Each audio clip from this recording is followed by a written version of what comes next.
Hello friends, welcome to Sri Tamil channel. இன்றைக்கி நம்ம பார்க்க போகிறது என்னன்னு பார்த்தீங்கன்னா புடலங்காய் கூட்டு. இந்த ஹெல்த்தியான புடலங்காய் கூட்டு சாதம் சப்பாத்தி அப்படின்னு எல்லாத்துக்கூடையும் ரொம்பவே நல்லாயிருக்கும்.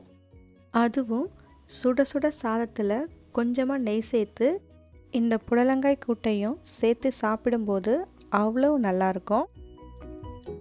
இந்த புடலங்காய் கூட்டு செய்கிறதுக்கு முதல்ல ஒரு 300 கிராம் புடலங்காயை தோலை சீவிட்டு இந்த மாதிரி பொடியாக நறுக்கி வச்சுக்கோங்க. அடுத்து ஒரு 1/4 கப் கடலைப்பருப்பு, 2 டேபிள் ஸ்பூன் பாசிப்பருப்பு ரெண்டையும் ஒரு அரை மணி நேரம் ஊற வச்சு எடுத்து வச்சுருக்கேன்.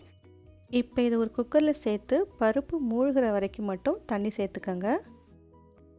ஒரு சின்ன சைஸ் தக்காளியை நறுக்கி சேர்த்துக்கோங்க.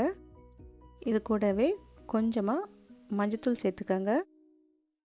இப்போ இதை ஒரு 2 விசில் மட்டும் வச்சு எடுத்துக்கோங்க. இதில் பார்த்திங்கன்னா பாசிப்பருப்பு நல்லா வெந்திருக்கும், கடலைப்பருப்பு கொஞ்சம் முழுசாக இருக்கிற மாதிரி இருக்கும். இது அப்படியே இருக்கட்டும். அடுத்து ஒரு பேனில் 2 டேபிள் ஸ்பூன் எண்ணெய் சேர்த்துக்கோங்க. எண்ணெய் காஞ்சதும் ஒரு அரை ஸ்பூன் கடுகு, அரை ஸ்பூன் உளுத்தம்பருப்பு சேர்த்துக்கோங்க. ஒரு காஞ்ச மிளகாய் சேர்த்துக்கோங்க. அடுத்து கொஞ்சமாக கருவேப்பிலை சேர்த்துக்கோங்க. ஒரு 4 பல் பூண்டை லேசாக தட்டி சேர்த்துக்கோங்க. பூண்டை லேசாக வதக்கி விட்டுக்கோங்க. பூண்டு கலர் மாறிடக்கூடாது. அடுத்து ஒரு பெரிய வெங்காயத்தை பொடியாக நறுக்கி சேர்த்துக்கலாம். வெங்காயம் லேசாக வதங்கி கண்ணாடி பதம் வர வரைக்கும் நாம் இதை வதக்கி விட்டுக்கலாம்.